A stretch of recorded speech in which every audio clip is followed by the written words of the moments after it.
Agradecemos enormemente la asistencia a esta tribuna internacional que versa sobre un tema que, si bien dependiendo de la época ha sido portada de periódico y ha abierto infinitos programas de noticias durante décadas, sigue siendo un gran desconocido para la mayoría del público. Por eso les agradecemos muy sinceramente que se hayan acercado para intentar comprender mejor el origen y contexto de un conflicto que ha vuelto a saltar a los titulares con los terribles atentados llevados a cabo por Hamás el 7 de octubre, que fueron condenados sin ambages en los puntos más diversos del planeta. Un conflicto, sin embargo, que no empezó el 7 de octubre, sino cuyos orígenes se remontan, como explicaba al principio, a décadas anteriores, y que ha tenido y sigue teniendo un impacto inmenso, no solo entre los actores directamente implicados, sino también en todas las dinámicas de la región y en la arena internacional. Permítanme que comparta con ustedes unas ideas muy breves que ayuden a situar las siguientes intervenciones. En primer lugar, como señalaba el historiador de la Universidad de Oxford, Avi Shlaim, en su conferencia inaugural el pasado jueves, en el marco del Congreso El futuro de la cuestión palestina, organizado en la Universidad Complutense, cuando hablamos del conflicto árabo-israelí, no estamos hablando de un conflicto religioso, sino de un conflicto geopolítico que se gesta en torno a una pugna territorial. El historiador apuntaba, de hecho, en su charla, que el antisemitismo no era un problema de Oriente Medio. Recordemos, por ejemplo, que el Imperio Otomano recoge y acoge a los judíos sefardíes expulsados de la península por los reyes católicos. El antisemitismo es, por lo tanto, un fenómeno que se exportará de Europa a Oriente Medio ya en el siglo XX. Es relevante también resaltar que en esta pugna territorial, Israel y Palestina tienen una relación asimétrica de poder y que no estamos hablando de dos bloques homogéneos enfrentados. La población palestina es una sociedad diversa y plural, con muy diferentes sensibilidades políticas e ideológicas, lo mismo que la sociedad israelí. De hecho, hay miles de personas de origen judío, fuera y dentro de Israel, que están clamando en estos momentos por la situación de los ciudadanos palestinos de Gaza y Cisjordania, como también ha habido voces palestinas y árabes que se han solidarizado con las vidas de los heridos y rehenes resultantes de los ataques contra civiles de Hamás. Otro punto importante es que, dada su dimensión internacional y la implicación de terceros estados externos en la región, este conflicto tiene un enorme impacto a la hora de contribuir a fortalecer o, por el contrario, a erosionar de manera determinante el respeto al derecho internacional, cuyo papel debe ser a corto plazo el de preservar de manera inminente la vida de civiles y a largo plazo el de llegar a una paz permanente y justa. Y no menos crucial es que esta mesa se enmarca en una angustiosa urgencia, porque nos encontramos ante un conflicto que se ha cobrado en pocos días la vida de miles de víctimas en Palestina e Israel. Hay en torno a 200 rehenes secuestrados por Hamás y la población de Gaza está expuesta a un castigo colectivo y a ataques indiscriminados hacia la población civil que Amnistía Internacional ha demandado que sean investigados dentro de la categoría de crímenes de guerra. Recordemos que se ha cortado el suministro eléctrico, de alimentos y de agua potable a una población de más de 2 millones de personas. Desde la propia Unión Europea se condenaron este tipo de acciones por parte de Rusia en Ucrania, a las que se les calificó claramente como crímenes de guerra. La semana pasada se negoció la llegada de 20 camiones de ayuda humanitaria que, como denunciaba Raquel Martí, directora ejecutiva de la UNRWA, era de todo punto insuficiente si tenemos en cuenta que Gaza lleva desde el año 2007 bajo bloqueo israelí y solo en agosto entraron a la franja 12.000 camiones. La mayor parte de ellos eran bienes de consumo y material de construcción. La cifra de 20 camiones de ayuda humanitaria es, por lo tanto, trágicamente escasa para afrontar las necesidades vitales de 2.200.000 personas. Antes de la escalada militar, añadía Raquel Martí en sus declaraciones la semana pasada, el 80% de la población de Gaza estaba ya por debajo del umbral de la pobreza. A esta situación se suman las órdenes por parte del gobierno israelí de evacuación de más de 1 millón de personas en la franja de Gaza en dirección hacia el sur, lo que ha provocado que expertos de Naciones Unidas como Francesca Albanese hayan avisado del riesgo de una limpieza étnica masiva de palestinos o incluso ha llevado a que el Instituto Lemkin para la Prevención del Genocidio haya lanzado una alerta de emergencia en la que indicaba, y cito textualmente, que sin esfuerzos inmediatos de pacificación, la comunidad internacional supervisará y será cómplice del genocidio en Gaza. El Instituto Lemkin lleva el nombre de Rafael Lemkin, jurista polaco-judío que acuñó el término de genocidio y que luchó por incorporarlo al derecho internacional. Son palabras muy duras, son palabras muy graves, pero son avaladas por académicos expertos en genocidio, como es el caso del israelí Ras Segal, que en una columna abierta en la revista Jewish Currents, el 13 de octubre, indicaba que estamos asistiendo en Gaza a un caso de genocidio de manual, y así titulaba su artículo, A Textbook Case of Genocide. Así califica también los acontecimientos en Gaza el exfiscal jefe de la Corte Penal Internacional, Luis Moreno Ocampo. Estamos hablando de unas repercusiones incalculables, por lo tanto, desde el punto de vista humano, pero también político, y que a nosotros como europeos nos va a influir de manera notable, nos va a afectar de manera directa en nuestra propia estructura política y social. Muy desafortunadamente es de esperar un auge de la islamofobia y del antisemitismo, por ejemplo, y también va a tener un gran impacto en la imagen que proyectamos al mundo y en la idea de qué Europa queremos ser. Sobran las razones, por lo tanto, para organizar esta tribuna que aborda uno de los conflictos más relevantes y preocupantes de la arena internacional que hemos preparado en colaboración con nuestros compañeros del grado de Estudios Internacionales, a los que agradecemos toda su ayuda y apoyo para organizar esta tribuna. Y sin más, doy la palabra a nuestro primer ponente, Iñaki Gutiérrez.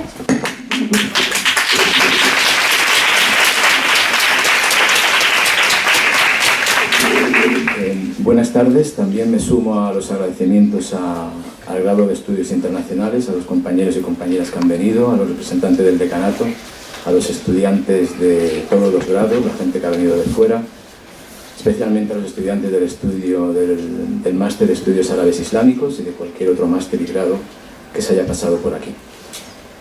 Creo que deberíamos empezar por hacer una explicación del contexto histórico al que se ha referido Carmen en su presentación, para desembocar luego en lo que está ocurriendo ahora mismo en Gaza. Y a partir de ahí yo creo que ya podríamos entrar en otro apartado. Muchas de las cosas que voy a decir son conocidas para buena parte del público, son notorias, son cosas que se estudian tanto en grados como en másteres, pero quizás convenga tenerlas en cuenta para, como ya digo, entrar luego en la materia que nos ocupa. Hace poco a un representante del movimiento de colonos en Israel, que es donde encontramos una de las claves del conflicto actual, en su versión que conocemos hoy, se le preguntaba cuando hablaba de las atrocidades cometidas por Hamas, se decía que hay que llevar a cabo una acción expeditiva y contundente en Gaza, y alguien le dijo, pero tengamos en cuenta la historia y el contexto en el que ocurre esto. Y él respondió algo así como, por favor, no me vuelvan otra vez con la historia, es una cosa que me da dolor de cabeza. Cuando me empiezan a hablar de la historia, es cosa ya pasada. Por desgracia, cualquier persona que sea historiadora, aquí hay mucha gente que está estudiando o que es especialista en historia, sabe perfectamente que tenemos que conocer la historia tanto reciente como pasada para conocer lo que está ocurriendo en la actualidad.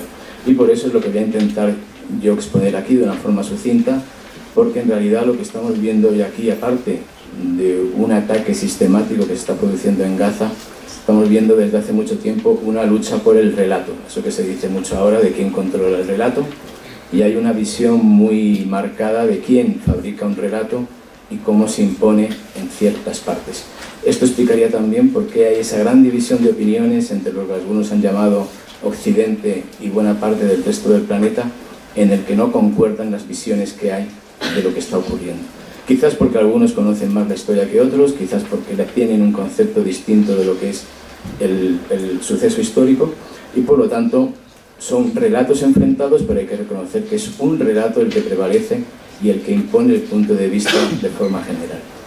Nosotros nos podríamos remontar a mucho tiempo atrás para intentar ver lo que está ocurriendo hoy, pero quizás nos quedamos en 1917, que es una fecha de sobra conocida para todo el mundo, que es la declaración de Balfour, ministro de Exteriores británico, que envía una carta famosa al barón de Rothschild diciendo que Su Majestad la reina de Gran Bretaña ve con buenos ojos o con simpatía, literalmente, el establecimiento de un hogar nacional judío en Palestina.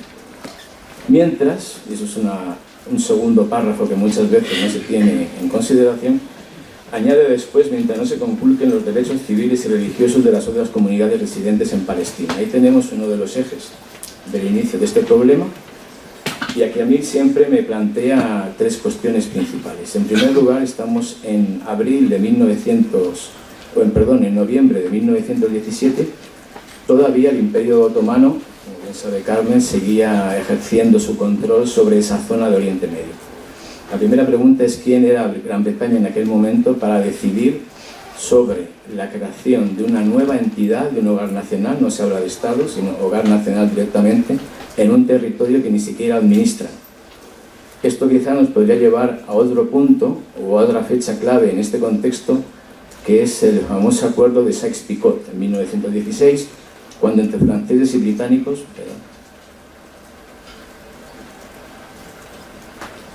deciden repartirse todo lo que es el territorio otomano de Oriente Medio entre Gran Bretaña y Francia.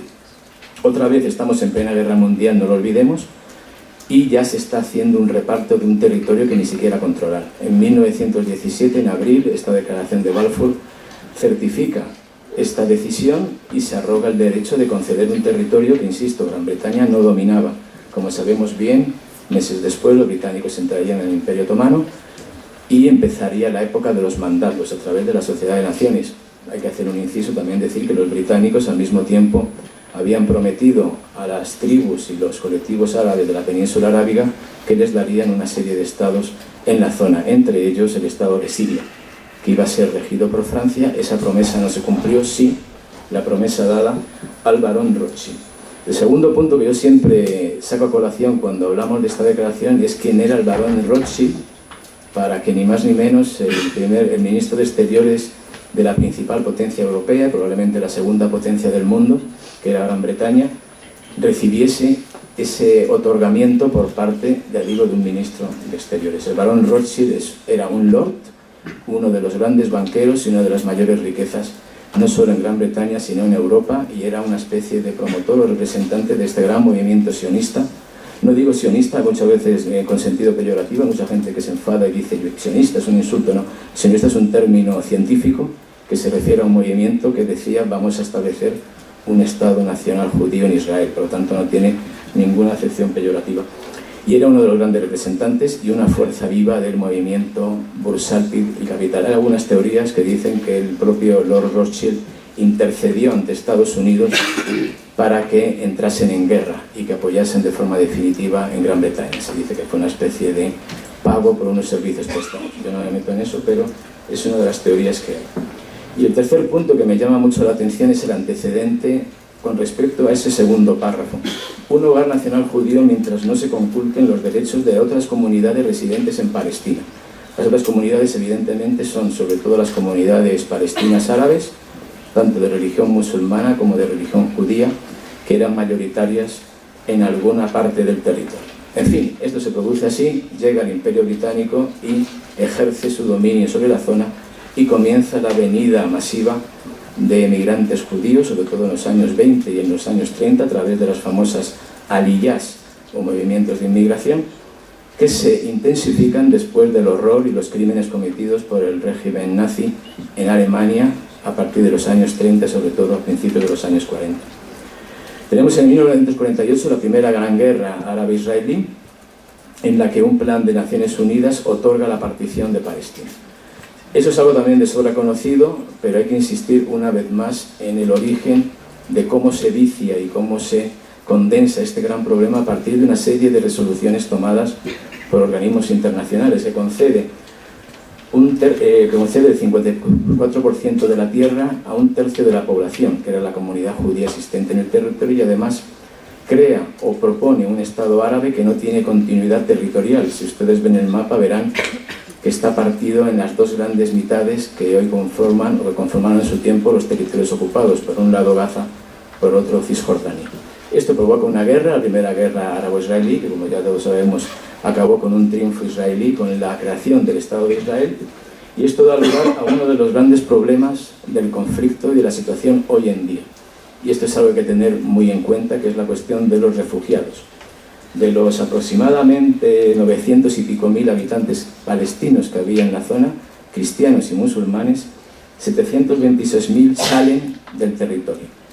Una vez más, el relato de la visión sionista del conflicto dice que buena parte de estas personas salieron por su propia voluntad y, por lo tanto, no tenían derecho a reclamarse como víctimas de guerra o personas que han sufrido ese tipo de invasión.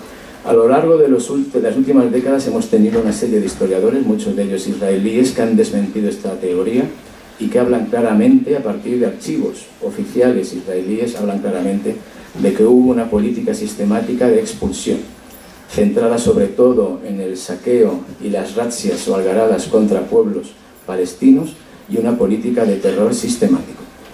Esto no es nada nuevo en la política israelí tradicional y, por desgracia, hoy lo estamos viendo en las declaraciones de numerosos dirigentes israelíes. No solo antes del inicio de los ataques contra Gaza, sino en los meses anteriores, y ya volveré sobre eso posteriormente. Se crea así el gran problema de los refugiados que se distribuyen por los países de alrededor, y hoy en día siguen siendo un enorme problema para los países de la zona, empezando por Líbano y terminando por Siria y Jordania. En el 67 tenemos una nueva guerra, la llamada Guerra de los 6 días, que termina con un fracaso absoluto de los estados árabes implicados en ella, sobre todo Egipto, Siria y Jordania, pero en primer lugar Egipto, y tenemos aquí otros 350.000 desplazados, lo que en árabe van a ser al-Nasihin y que la legalidad internacional llama desplazados, no los considera dentro de la categoría de refugiados. Otro nuevo problema que se crea en la zona y que certifica que hay una política desde el momento de la creación de Israel basada en la obtención de un mayor número de tierras, en la creación de asentamientos y el crecimiento de este Estado judío israelí.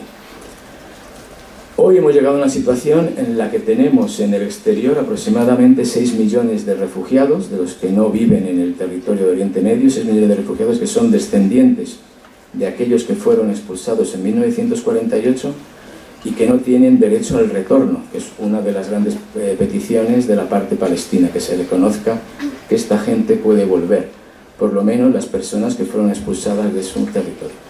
Israel alega que en las diversas resoluciones de Naciones Unidas no se dice claramente que esto es un imperativo, no le fuerzan a aceptar el retorno de los refugiados, además dice que hoy hay una nueva realidad y que el retorno de esta gente sería un peligro para el Estado de Israel. Sin embargo, hay una serie de leyes locales israelíes que sí permiten el retorno de aquellos judíos que demuestren su ascendencia por parte materna al territorio de Eretz Israel, del Gran Israel. Vemos aquí una contradicción, como una persona que haya nacido en Argentina, en Estados Unidos o en Rusia puede volver literalmente a Israel, utilizando ese término y con esa acepción. Sin embargo, una persona que nació allí no puede regresar a su tierra. Esto es una de las grandes contradicciones y las grandes paradojas de este sistema internacional. En el caso concreto de Gaza, tenemos, eso es algo también que hay que resaltar, hoy en día de los 2.300.000, 400.000 habitantes que hay en Gaza, más de un 60% son refugiados del 48, es decir, gente que fue desplazada y expulsada de sus hogares y que habita sobre todo campamentos de refugiados. Hay un campamento de refugiados cerca de cada ciudad importante en Gaza. Por lo tanto, son doblemente desplazados. Una de las grandes teorías de cierta clase política israelí actual va en la idea de forzar un éxodo, un nuevo éxodo dentro de esta población para desalojar y aligerar literalmente la densidad demográfica en Gaza, que siempre se dice que es una de las mayores del mundo. Para que nos hagamos una idea, 2.300.000 personas en una extensión de 360 kilómetros cuadrados. Madrid me parece que tiene, en lo que es la ciudad, 600 y pico kilómetros cuadrados y hay 3 millones y pico de habitantes. Nos podemos hacer una idea de cómo se está viviendo en Gaza, que como bien ha dicho Carmen, es una situación desesperada, no solo ahora, más todavía, sino a lo largo de los últimos años, en concreto desde 2007, en que se aplica un embargo unilateral por parte de Israel, muchas veces apoyado y reforzado por Egipto, que recordemos es el único estado fronterizo, además de Israel. Egipto tiene la frontera sur de Gaza. En el momento actual, según datos del Ministerio de Salud palestino, a día de hoy, a las 12 de la mañana, ya había 5.087 muertos, de los cuales 2.055 son niños. Este número elevado se explica también por otra realidad demográfica. La demografía tiene una gran importancia en este conflicto, eso es algo evidente, y es el hecho de que aproximadamente el 75% de la población que está en Gaza tiene menos de 30 años. Por lo tanto, estos ataques sistemáticos contra viviendas, contra centros educativos, contra escuelas, contra universidades, contra hospitales, siempre van a generar un número elevado de mortandad entre los niños y sobre todo los menores de 10 años. Estamos hablando de un número elevadísimo y que creo que sociedades abiertas y democráticas no deberían contemplar con la indiferencia que se está haciendo en algunos sitios. Yo quiero ir terminando porque hay algo importante. Estamos volviendo a ver en los últimos años, sobre todo a partir de enero de 2023, ya veré por qué, un retorno o una rejustificación de esta teoría de una limpieza étnica más o menos controlada o de un nuevo retorno a la visión religioso-política del movimiento sionista. Es cierto, como decía Avi Shlaim, que es un conocido historiador británico de origen judío con nacionalidad israelí, que este no es un conflicto religioso en esencia, pero en el que se han utilizado constantemente textos y legitimaciones que tienen que ver con el corpus religioso. Y esto no es excesivamente extraño, por lo menos a mucha gente no le extraña teniendo en cuenta el tenor y la naturaleza del gobierno israelí que se forma en enero de 2023. Recordemos, es una coalición entre el partido Likud, un partido conservador, y una serie de movimientos sionistas, algunos se llama incluso así. Alguno incluso representa el movimiento de los colonos.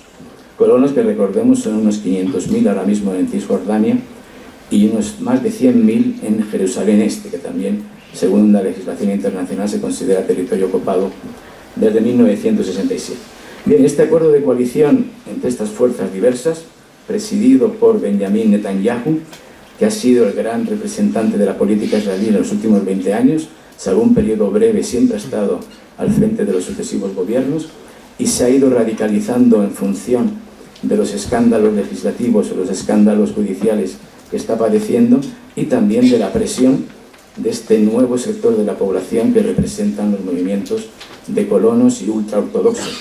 Se considera que hoy en día entre un 20 y un 30% de la población en Israel son ultraortodoxos, de una visión radical de lo que es el Estado de Israel y la relación con los palestinos. Bien, este acuerdo de coalición de 2023, quizá nos ayude a entender parte de lo que ocurre ahí, decía literalmente lo siguiente: el pueblo judío tiene un derecho exclusivo e inalienable sobre todas las tierras de Israel. El gobierno promoverá y desarrollará la colonización de todas las partes de la tierra de Israel, ya sea Galilea, hacia el norte, el Negev, que es la zona desértica, está entre Gaza y la península del Sinaí, el Golán, que pertenecía a Siria hasta 1967, y Judea y Samaria, son los nombres bíblicos que hoy coincidirían más o menos con la extensión de Cisjordania y algunos terrenos adyacentes. El gobierno israelí actual, y eso también nos ayudaría a entender el porqué de la brutalidad de los ataques que estamos viendo hoy, además de la reacción a la acción llevada por Hamas, está presidido por personajes de un talante poco democrático, desde luego muy visceral en cuanto a sus posturas. Por ejemplo, el propio ministro de Defensa, Yoav Gallant, del partido Likud, que definió a los palestinos como animales humanos. Creo que es una definición ya que bastaría para entender el por qué parte de la sociedad israelí está viendo con esta visión tan desnortada lo que está ocurriendo en Gaza. Bezalel Smotrich, que es el ministro de Finanzas y es el líder del partido religioso sionista, ya en 2020, siendo ministro de Transportes, llamó a la expulsión de los palestinos árabes de Israel y hizo algo que es muy común entre los líderes ultraortodoxos e incluso algún que no aparece como ultraortodoxo en Israel. Lo digo esto porque siempre suelo decir que la parte palestina está muy viecida por una visión islamista radical, que es una visión ultrarreligiosa de la realidad. Pues veamos también que hoy en día quien gobierna Israel, hay partes dentro de este gobierno que tiene esa visión. Y citaba un versículo del libro de los Números, en el que se dice: tenéis que expulsar a vuestros enemigos del territorio, puesto que si dejáis que se queden ahí, se convertirán en púas en vuestros ojos y espinas en los costados. Es un mensaje divino que se dirige a Moisés. Hay otro ministro de poder judío que se llama Ben-Gvir, del partido Otzma Yehudit, poder judío en hebreo, que es un referente de los colonos radicales y que fue uno de los discípulos del partido Kach, que era un movimiento radical de colonos judíos que llamaba también a la expulsión de los palestinos de la tierra de Israel. Tenemos al propio ministro de Justicia, también del partido Likud, que es Yariv Levin, que es el que está haciendo toda la reforma judicial para acabar con el control del Tribunal Supremo sobre una serie de leyes que se puedan emitir. La gente dice que la idea es evitar que Netanyahu sea procesado, cambiar la distribución de poderes y hacer que el Parlamento controle directamente de una forma u otra las decisiones del Supremo, pero en realidad uno de los objetivos claros dentro del movimiento colono y ultraortodoxo es evitar cualquier tipo de obstáculo para conseguir este gran objetivo: revitalizar el movimiento colonizador y de expansión en asentamientos en la zona. Todo esto nos lleva una vez más al relato. Yo lo estaba comentando antes, yo no quiero convertir esto en una historia de buenos y malos, ni de gente que tenga la razón y que deje de tener la razón. Yo llamo siempre a intentar obtener y trabajar con los datos objetivos y hacer un seguimiento de la realidad. Puede ser que en la parte palestina haya movimientos radicales, pero estos movimientos radicales no son estados, son movimientos que la Unión Europea y otras instituciones internacionales consideran terroristas.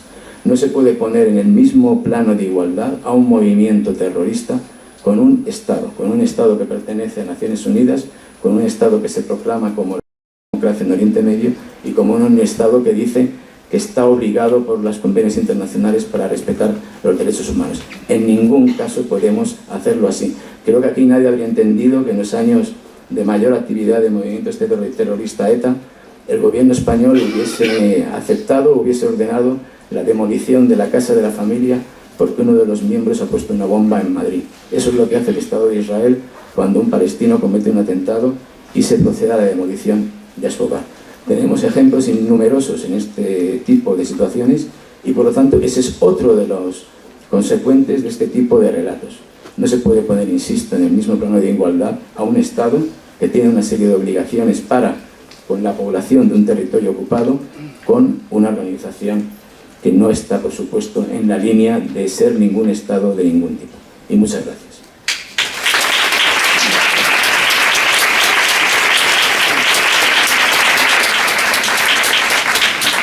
Muchísimas gracias, Iñaki. Iñaki nos ha situado en el origen del conflicto. Perdón. Pues gracias. Muchas gracias, Iñaki. Iñaki nos ha situado en el origen del conflicto árabe-israelí en torno a la cuestión de Palestina, y ahora vamos a ampliar el foco y nos vamos a acercarnos a este conflicto desde una visión regional, y para eso vamos a tener a Moisés Garduño García. Muchísimas gracias, Moisés, por atendernos desde México. Unidas, Liga Árabe, Organización Conferencia Islámica, históricamente habían venido intentando hacer esfuerzos de mediación, de pacificación, con ceses al fuego humanitarios. Normalmente, digo normalmente, entre comillas también, el Consejo de Seguridad se tardaba 2-3 días para permitir que el castigo colectivo israelí hiciera lo que hiciera en Gaza. Lo pasó en 2008, 2012, 2014, pero ahora ya llevamos casi 2 semanas de esto y la intensificación de los bombardeos israelíes en ciertas zonas de Gaza ha aumentado. el número de víctimas lamentables que ya el doctor Iñaki mencionó, pues ya rebasó las 5,000 personas, más lo que no conocemos, y esto me parece que si lo combinamos con una serie de fake news, de trivialización de la violencia, el cierre de agencias como Al Jazeera, por ejemplo, que se anunció recientemente en Israel, esto genera pues un contexto pues muy complejo para analizar todo esto, ¿no? Entonces, ahí hay varias coincidencias. Me voy a permitir hacer 3 intervenciones puntuales después de esta introducción para ver si podemos hacer un diálogo después. Me quiero referir al ámbito interno, al regional y al internacional. En el ámbito interno, ahí consideramos, por ejemplo, una pregunta que yo me sigo haciendo, ¿no? Sobre Hamás. Ya sabemos que Hamás es un movimiento que es homogéneo, que no es homogéneo, disculpen, que no es homogéneo, que tiene diferentes variantes entre Ismail Haniyeh, Khaled Meshal, un brazo cultural, educativo, otro social, otro militar, que son las brigadas Al-Qassam, pero la pregunta que me hago a mí mismo y que también someto a consideración era cuál era la razón estratégica de hacer esta operación militar. Por popularidad, pues no era tan necesario debido a que la Autoridad Nacional Palestina pues estaba y sigue estando francamente en una crisis política existencial debido a algunas acusaciones por parte de Base Social Palestina de colaboración incluso con fuerzas militares israelíes. En fin, no habría una necesidad de hacer una operación de este tipo si era por popularidad. Y me queda la parte de la regionalización, ¿no? La esperanza de que algunos líderes de Hamas pudieran pensar que debido a una operación muy bien planeada, que tomó mucho tiempo, muy bien organizada, actores como Hezbollah o actores nuevos en Cisjordania, donde también hay túneles, pudieran incorporarse a una guerra regional que pudiera poner de una vez por todas el statu quo en la mesa, ¿no? Si Israel propinaba esta respuesta que está propinando, podría involucrar a una serie de actores regionales que históricamente pues han vivido de decir que defienden a la causa palestina, pero han sido mejores con las palabras que con las armas. Y entonces aquí lo que yo implico es que Hamas ha venido mejorando su planificación política y militar en todos estos años, a tal grado de alcanzar un grado de unilateralidad, de autonomía, que no tenía hace muchos años, ¿no? Se hablaba mucho de la autonomía de Hezbollah, de que no era un proxy directo de los iraníes porque ellos tenían márgenes de decisión importantes en el sur del Líbano y a Hamas se le dejaba como algo relativamente suelto. Ahora con esto me parece que Hamas tiene un grado de autonomía y que también este grado de autonomía los va a poner en términos, digamos, de la mesa de negociación o desaparecer de manera existencial o aumentar su capacidad política y su statu quo dentro de Gaza.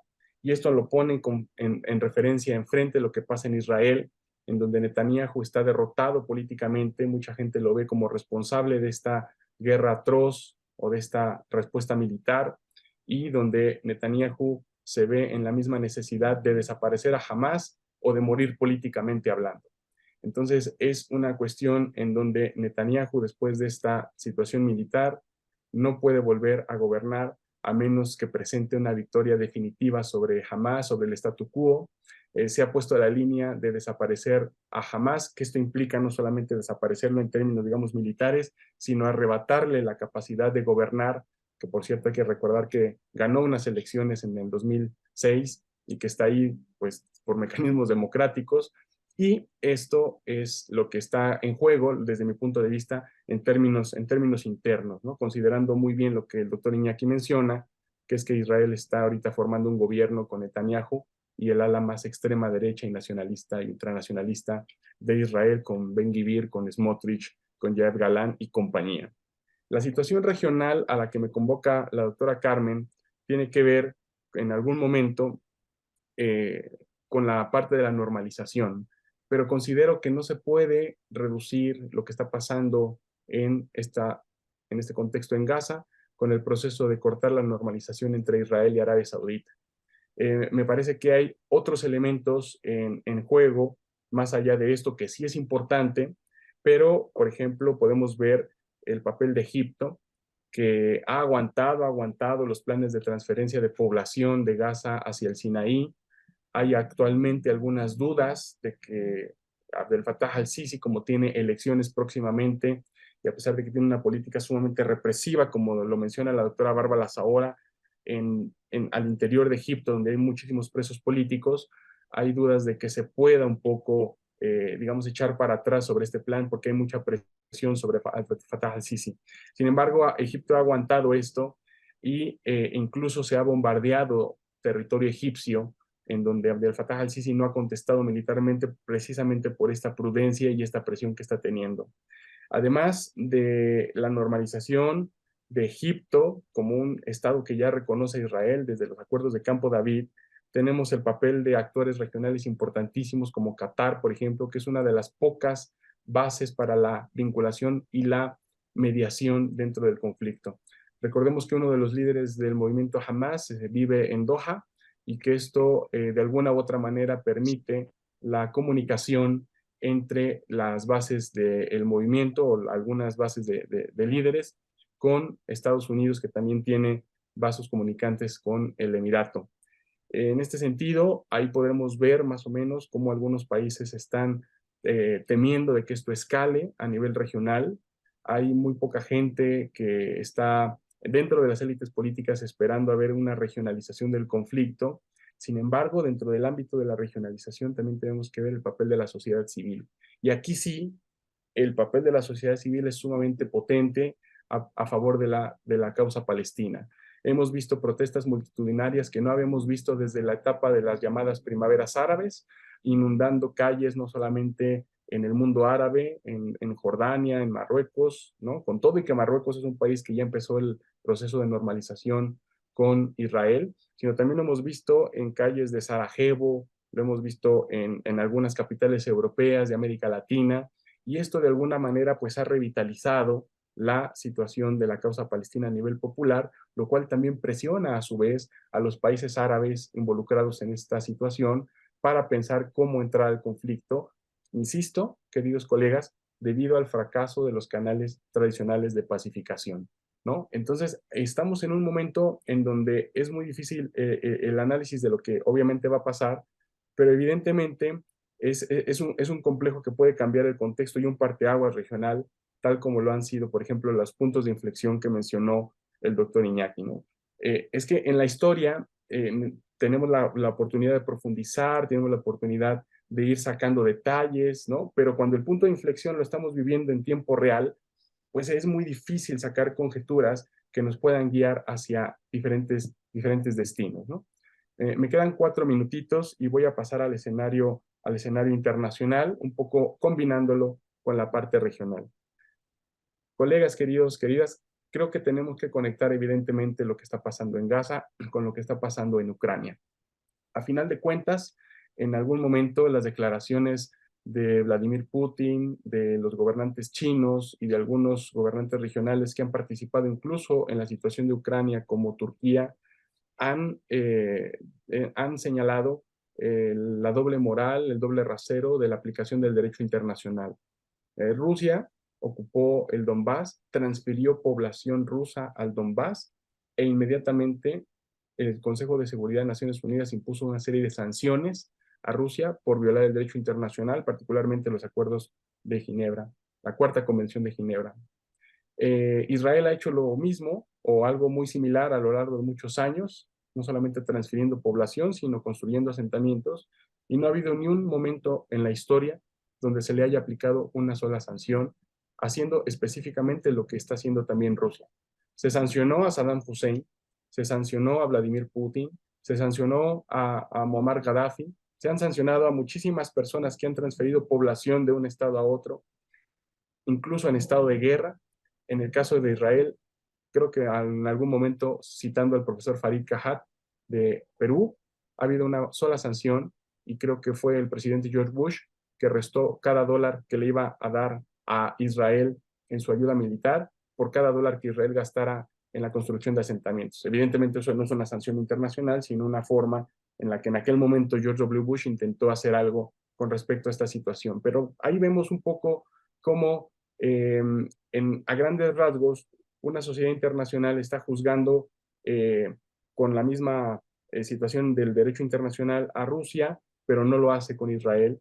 Y claro, la crisis humanitaria, que evidentemente tiene que ser un eje que atraviese todos estos análisis, pues es una cuestión que pues, nos tiene paralizados a todos por la ineficacia de la apertura de cruces humanitarios, el bombardeo de la franja de Rafah, y aún así no hay ningún tipo de insistencia dentro del Consejo de Seguridad para sancionar a Israel.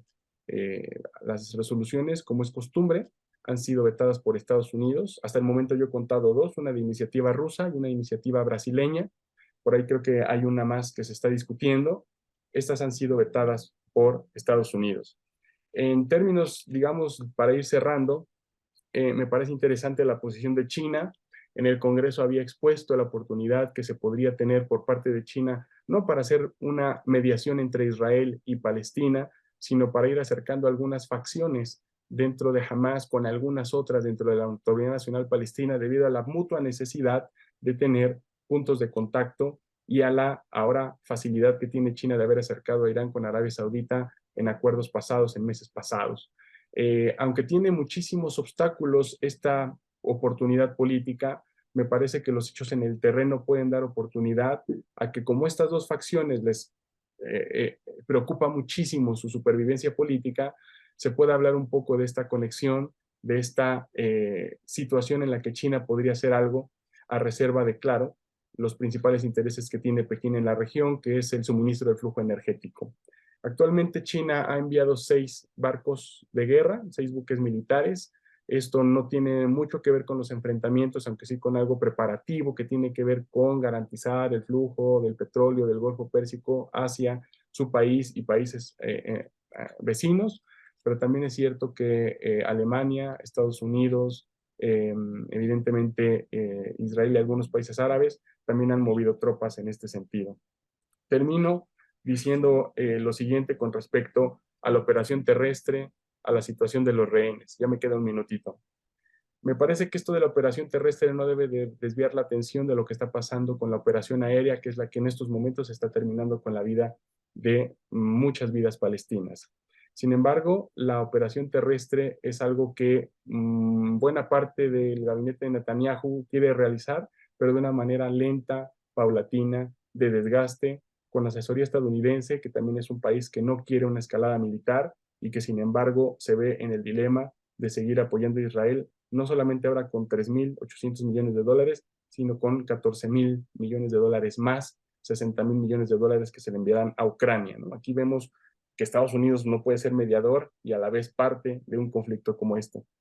También estamos en lo que los estudios estratégicos denominan la fase preparatoria de una guerra, donde Israel está bombardeando de una manera atroz. El día de ayer fue uno de los días más terribles dentro de esta fase de la operación militar, y esto implica la preparación del terreno para ir haciendo una situación de intervención terrestre paulatina. Netanyahu me parece que va a tener la idea de ir haciendo esto cada vez más largo, porque de esta guerra depende su supervivencia política dentro del establishment político israelí. Finalmente, las preguntas que tenemos son si Hezbollah va a tener una posibilidad de entrar, si Hamas aumentó su tipo de armamento en estos últimos años, ¿qué no habrá hecho Hezbollah, verdad? En estos años hay estudios reportados por periódicos iraquíes como Rey al-Yaum, que mencionan que Hezbollah puede disponer de 150.000 artefactos entre cohetería y misiles de mediano alcance, así como algunos periódicos israelíes hablan de algunas filtraciones, pues ya en Cisjordania, donde también hay algunas células. En general, es una situación, queridos colegas, que puede seguir escalando lamentablemente, mientras no haya un cese al fuego humanitario, mientras el intercambio de los prisioneros que ya se ha dado históricamente entre Hamas e Israel, entre Hezbollah e Israel, bueno, ahora esto no está todavía funcionando a pesar de los esfuerzos, y estamos en un dilema de open-ended conflict, donde lamentablemente pues sigue sufriendo muchísima gente. Aquí lo dejo, queridos colegas, y estoy abierto a sus comentarios. Muchas gracias. Gracias, Moisés. Y ahora vamos a centrarnos dentro del ámbito internacional en las relaciones de la Unión Europea con Palestina.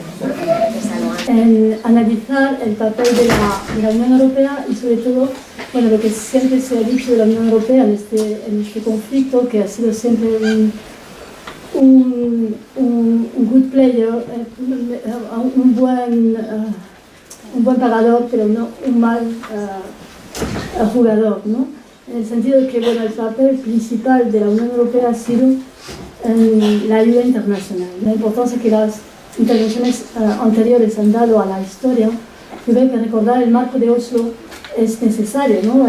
Cómo la ayuda internacional y en particular la ayuda europea se enmarca en un proceso de paz que es mediado por Estados Unidos y que no es un marco de derecho internacional, porque las referencias a las resoluciones que se adoptaron sobre el conflicto de Naciones Unidas han siempre sido marginadas, en el sentido de que nunca se ha llegado a hablar del estatuto final en este proceso de paz de Oslo, que al final basaba su lógica en una lógica también económica, ¿no? De conseguir que los territorios palestinos llegaran a un cierto desarrollo económico y obtuvieran los dividendos económicos de esta paz, pero sin llegar a realmente solucionar políticamente pues, las bases fundamentales del conflicto, ¿no? Sin abordar las cuestiones definitivas del futuro Estado palestino, ¿no? Se basaba en una solución de dos estados, pero sin que esta realmente solución de dos estados llegaran nunca a negociarse realmente, ¿no? Entonces, la lógica de la Unión Europea ha sido, evidentemente, apoyar todo este proceso, ¿no? Se habla de paz liberal, la idea de la misma creación de la autoridad palestina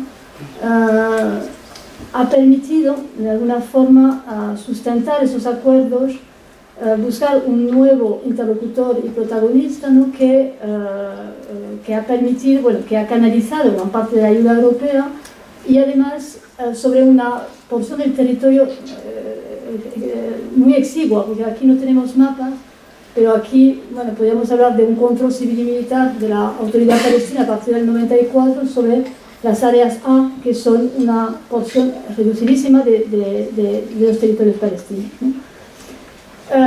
El marco de Oslo es interesante recordar para la ayuda internacional porque son los acuerdos de París del 94, y aunque el marco de Oslo, como sabemos, desde la segunda intifada ha fracasado y ahora ha pasado 30 años, pero no se ha revocado de alguna forma estos acuerdos, este marco, ¿no? institucional que sigue, en el cual se desenvuelve la Unión Europea para prestar ayuda, ¿no? a los territorios.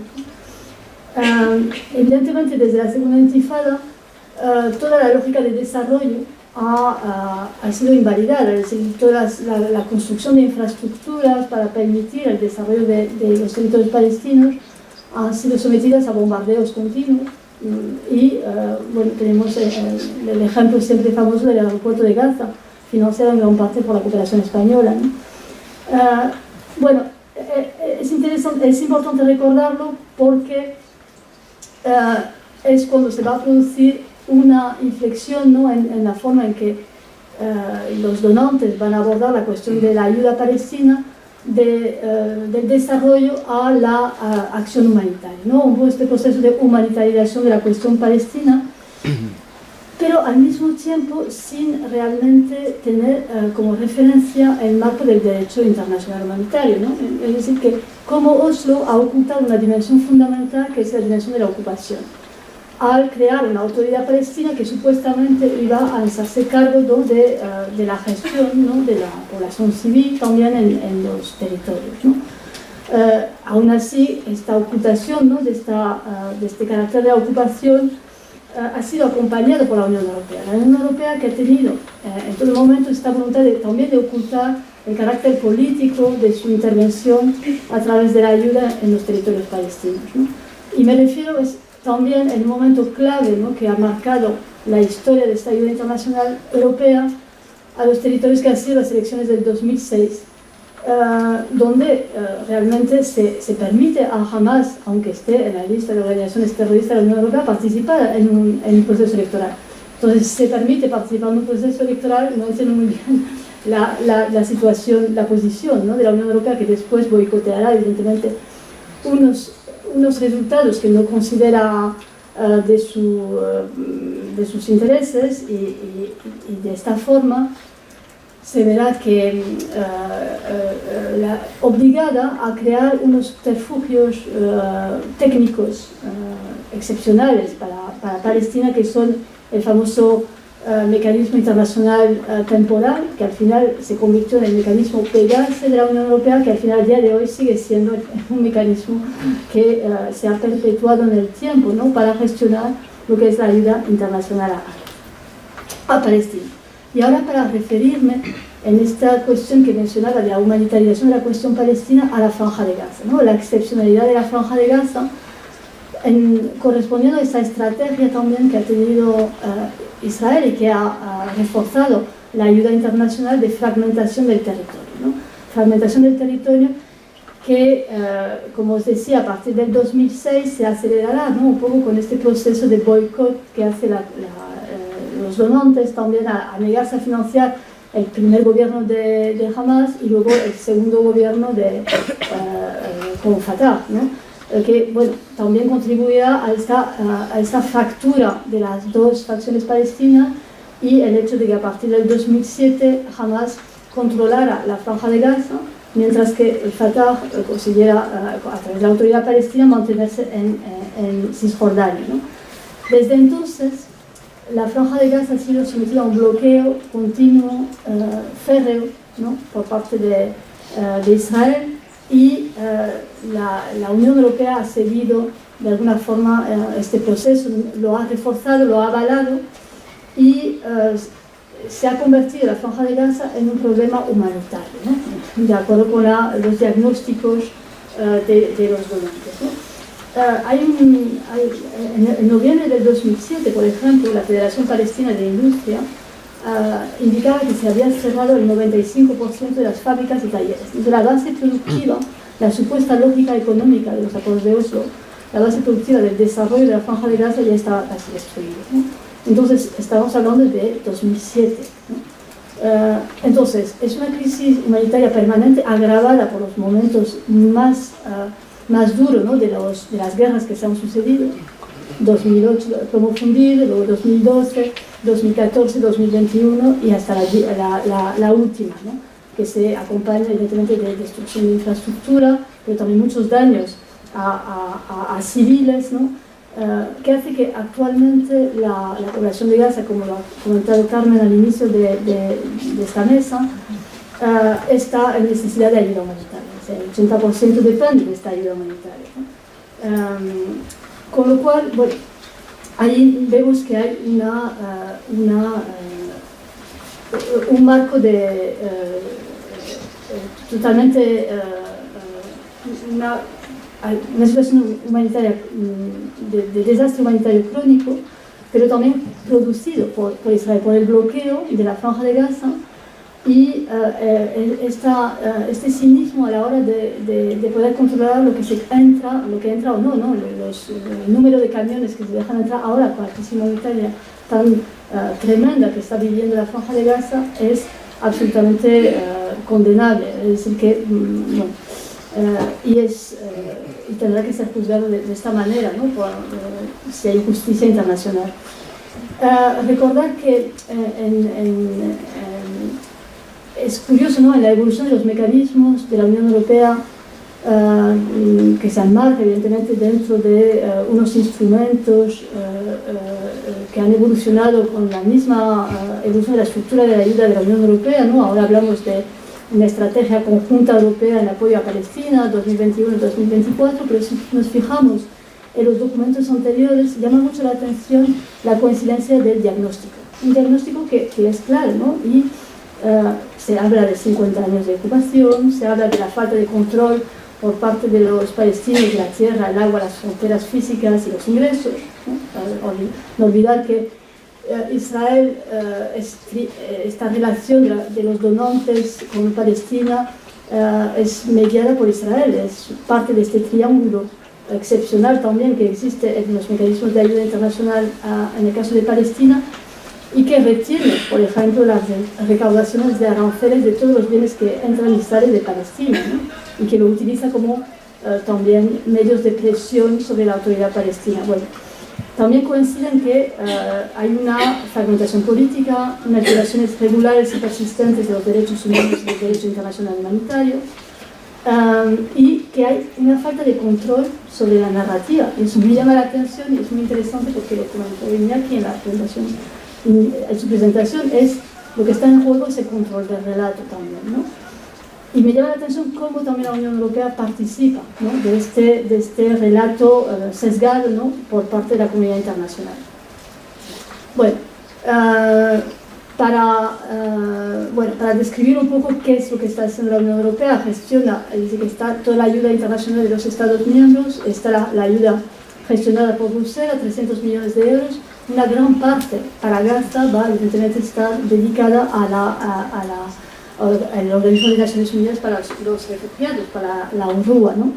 Pero también 50 millones aproximadamente dedicados al pago de los salarios, pensiones y funcionarios de la Autoridad Palestina, médicos y profesores, ¿no? Y otros en esta cacofonía de alguna forma de la Unión Europea que estamos presenciando ahora con lo que ha sucedido en la Franja de Gaza, ¿no? Tenemos la posición de los Estados miembros, tenemos la ayuda gestionada por la Comisión, y vemos cómo en los primeros momentos, después de los ataques de Gaza, una de las primeras noticias que saltaban, ¿no?, era como la Unión Europea va a suspender su ayuda.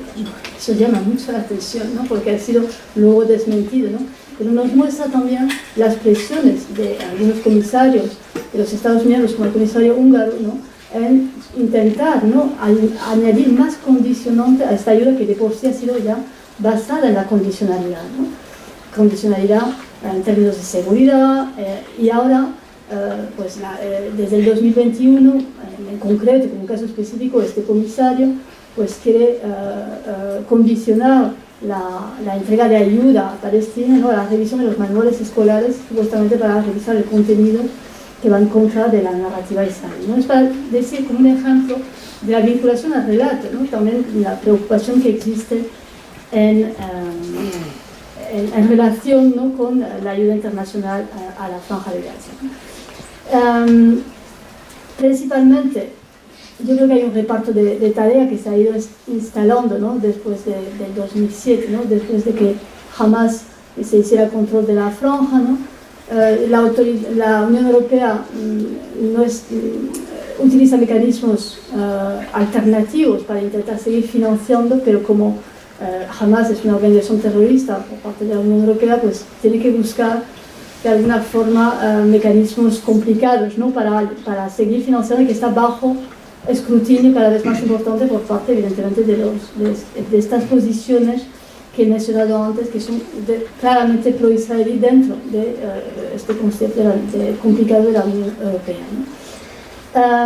Y mencionar también que en el caso de la ayuda humanitaria, cada vez más se intenta, se pone mucho el foco en la organización ECO, por ejemplo, dentro de la Unión Europea, pero el grueso de la ayuda a la franja, pues, es un actor que Moisés Garduño también ha mencionado, es Qatar, ¿no? Y Qatar, ¿qué tenemos? No tenemos claramente un rastreo, ¿no?, de los fondos, de las ayudas que llegan por esta vía, ¿no? Entonces, bueno, es difícil también analizar todo lo que está entrando en esta ayuda, pero a donde la Unión Europea, digo que es como el reparto de tarea que se ha establecido.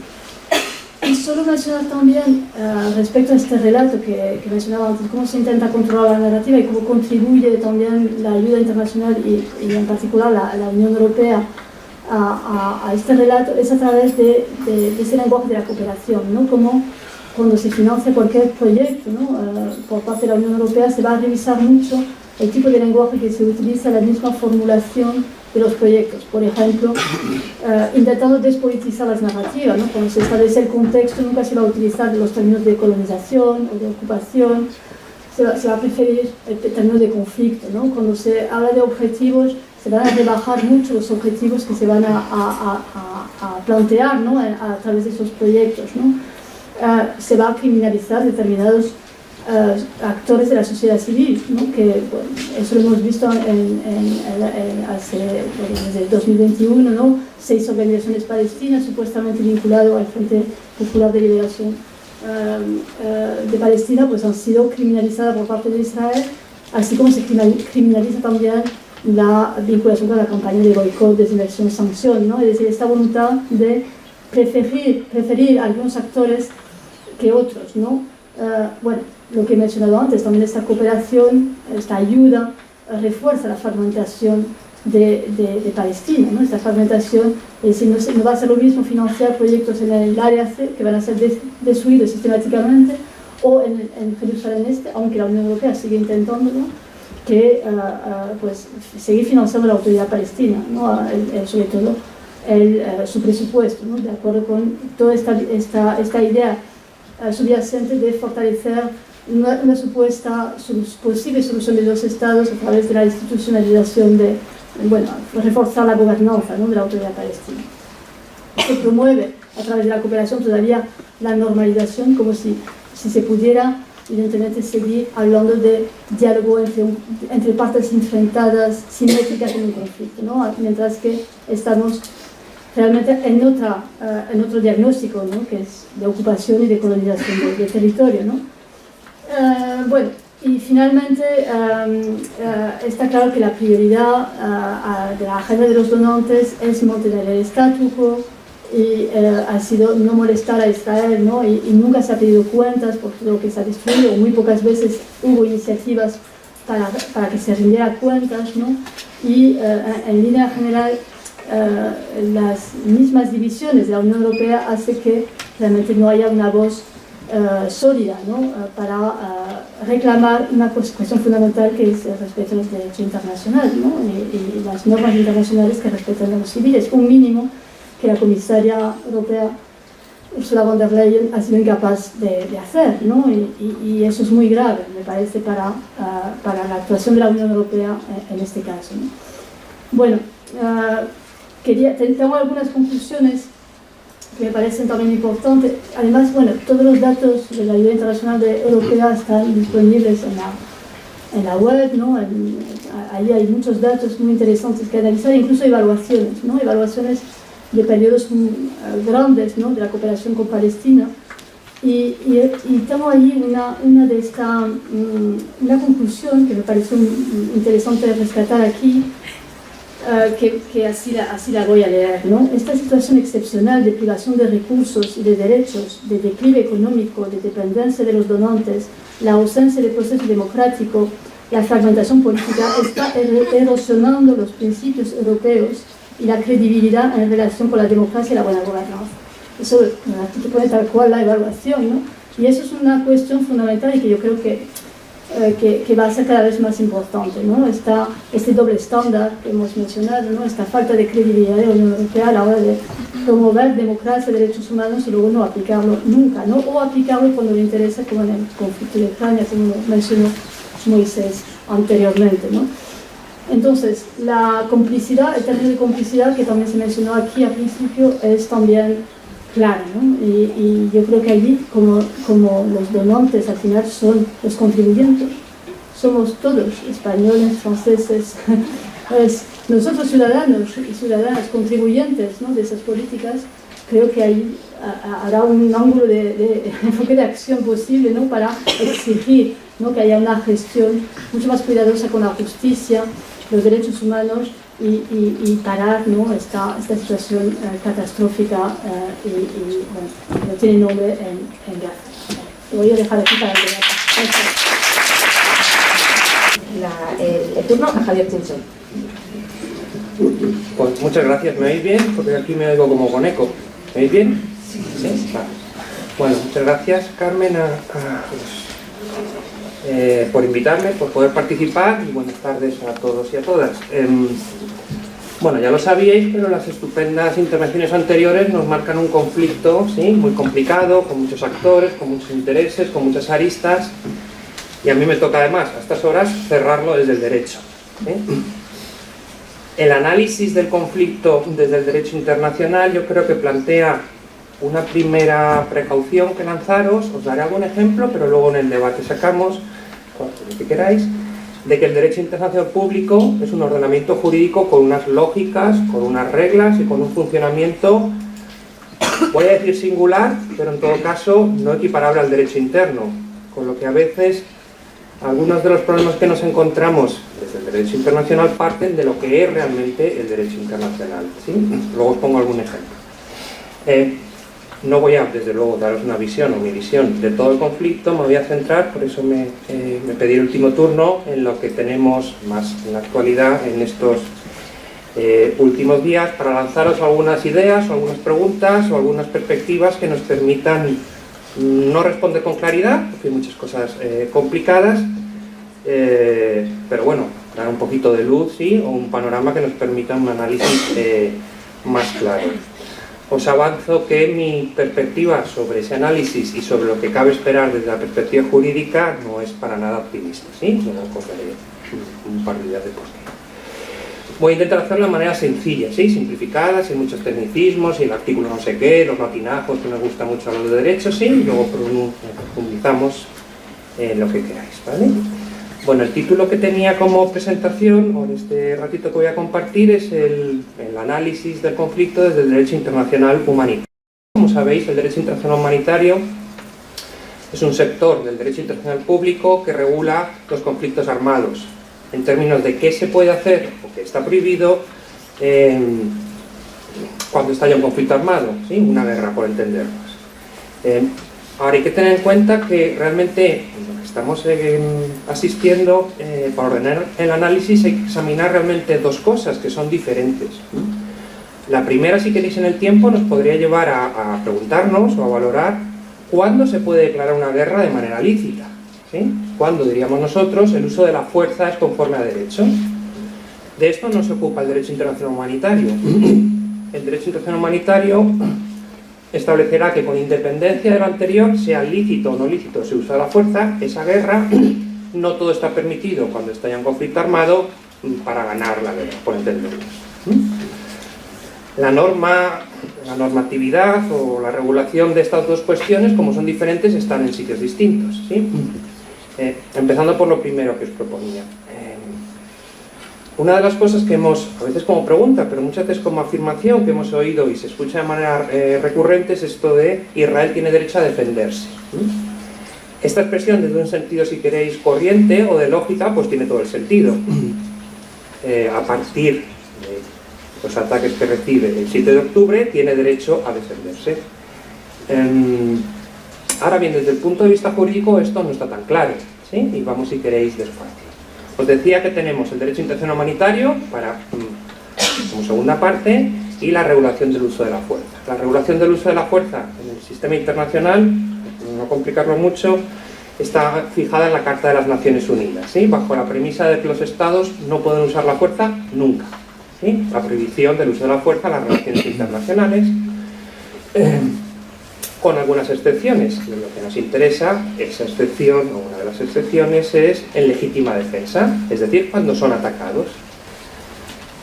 Bien, para que ese uso de la fuerza sea lícito, sea en legítima defensa, como sabéis, deben concurrir una serie de requisitos.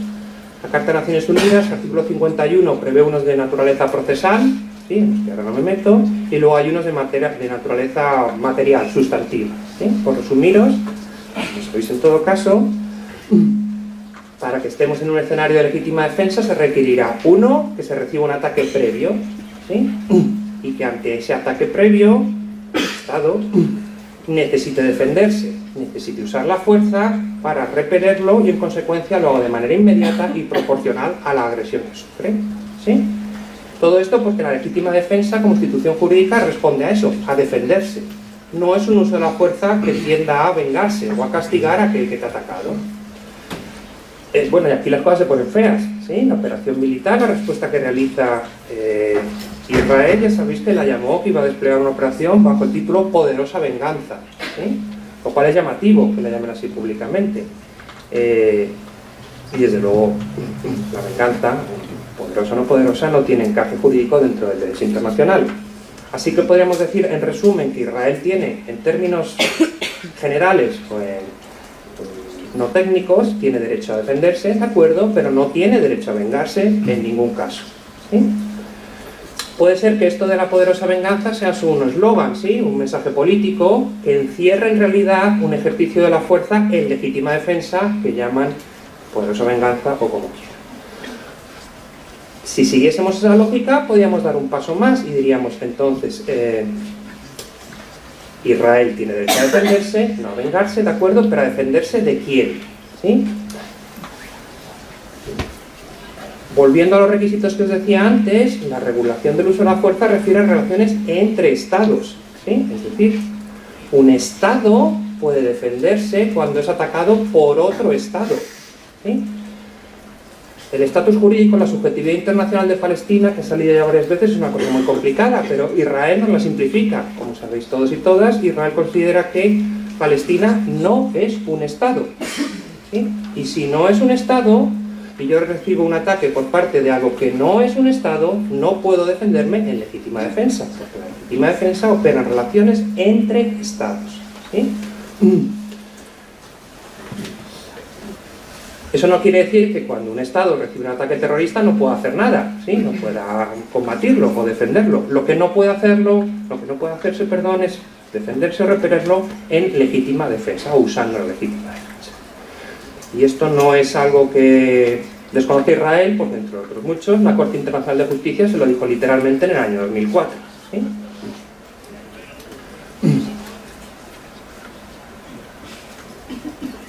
Ahora, del otro lado, si seguimos con la Corte Internacional de Justicia como referencia, desde hace décadas y como mínimo la Corte ha afirmado que, cito, la existencia de un pueblo palestino ya no se cuestiona.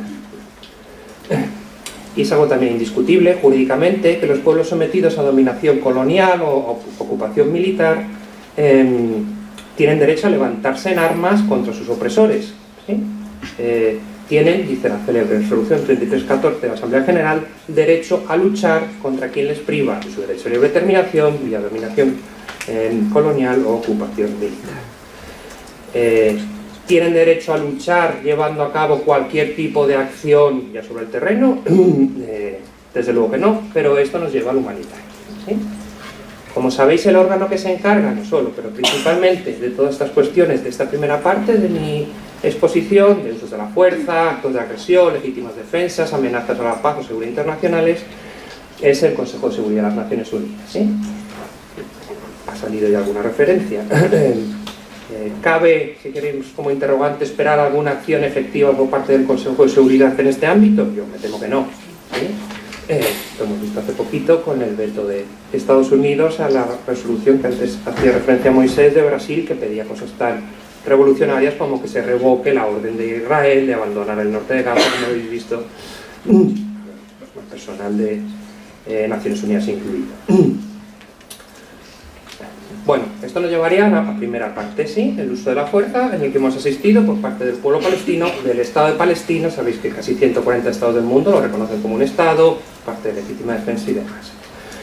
Como os decía, la segunda parte sí nos lleva al humanitario y plantea el escenario remarcando la idea que os decía antes, ¿sí? Son unos jurídicos independientes. Sea lícito o no sea lícito el uso de la fuerza, se haya usado bien, mal, tenga derecho o no tenga derecho, la situación es que ha estallado un conflicto armado, ¿sí? Así que pasamos a analizar el conflicto, el desarrollo del conflicto armado, ahora sí, con las normas del derecho internacional humanitario.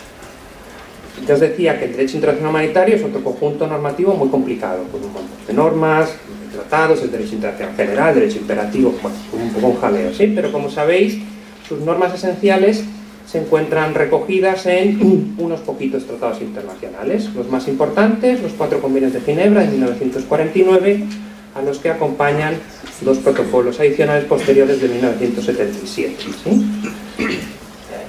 Israel es un Estado parte, ha aceptado los 4 más importantes, que os decía, los 4 convenios de Ginebra, los protocolos del 77. Palestina es un Estado parte de todos, ¿sí? De los convenios de Ginebra del 49 y de sus protocolos posteriores. Me para aquí un momento, es un Estado parte. Palestina, como si queréis lo hablamos, durante mucho tiempo trató de ser un Estado parte, de, por entendernos, firmar esos tratados, y no le dejaron. Cuando en 2015 lo consigue, Israel protesta, declara que para él, sí, Palestina no es un Estado parte, no tiene esas obligaciones en materia de derecho internacional humanitario porque no es un Estado. Y como no es un Estado, no puede firmar cosas que solo pueden hacer los Estados. ¿Sí? Según Israel.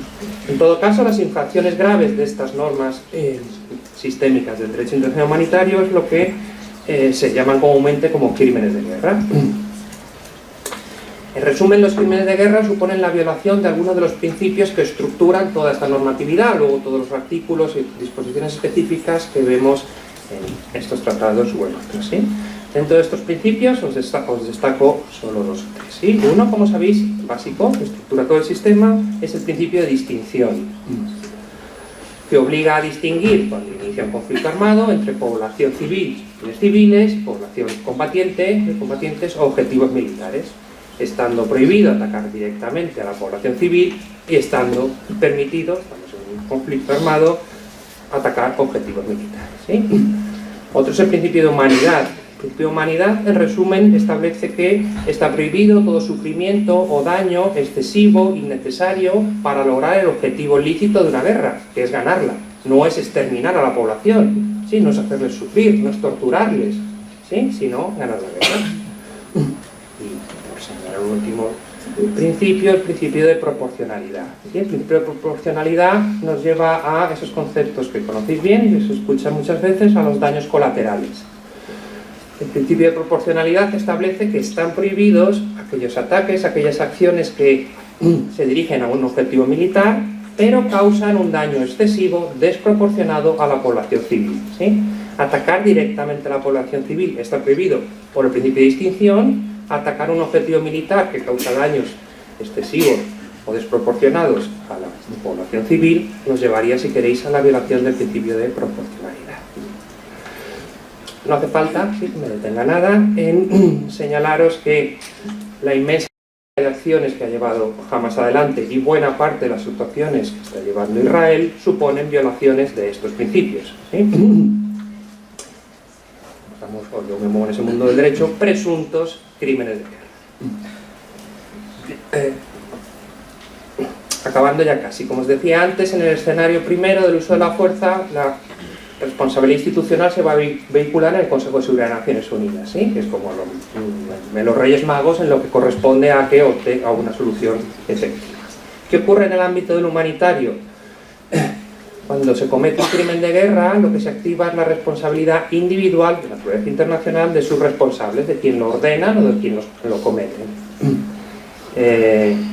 Esa responsabilidad es una responsabilidad de tipo penal, ¿sí? Traduciendo, si queréis, una persona presuntamente responsable de un crimen de guerra debe ser detenida, sometida a un procedimiento judicial con todas las debidas garantías y, en su caso, condenada a una pena acorde a la gravedad de los hechos, ¿sí? ¿En quién reside la responsabilidad de materializar esto? Pues evidentemente en los tribunales de justicia, ¿sí? Si queréis, en lo inmediato, en los tribunales de Palestina o de Israel. ¿Están haciéndolo? ¿Conocimiento que yo tengo? No.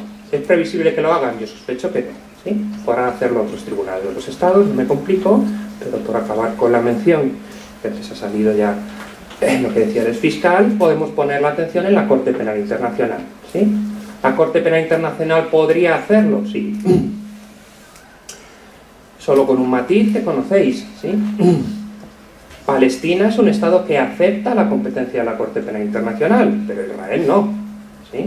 Una investigación iniciada por la Fiscalía, vamos a decir, motu propio, que acabe con una emisión de una orden de detención contra un israelita acusado, absolutamente culpable de la comisión de crímenes de guerra por su actuación de Palestina, yo creo que en el corto plazo tendría la misma efectividad que está teniendo entonces, desde su momento, la orden de detención que bien conocéis contra Putin por parte de Rusia, que también es un Estado no parte en el estatuto, no acepta la Corte Penal Internacional. Termino entonces, como os decía, con un panorama todo menos optimista, ¿sí? La estructura internacional, luego hablamos si queréis en comparación con Ucrania, que nos permite examinar, si queréis, jurídicamente el escenario, nos lleva a la hora de ver la efectividad de esas normas aplicadas a algo que permitan cambiar el escenario que estamos viviendo, bloqueada por la propia estructura internacional que, no nos olvidemos, han creado los estados, ¿sí? Las normas internacionales no las creamos nosotros, las crean ellos. La competencia no sé qué la determinan ellos, ¿sí? Si queréis son jueces y partes del sistema. Con lo que yo creo que al menos en el corto plazo aspirar a una respuesta en derecho, invocando el derecho internacional, bueno, es un ejercicio académico, ¿sí? Pero yo creo que sin incidencia real en la desgracia que estamos viviendo. Lo dejo aquí y comenzamos.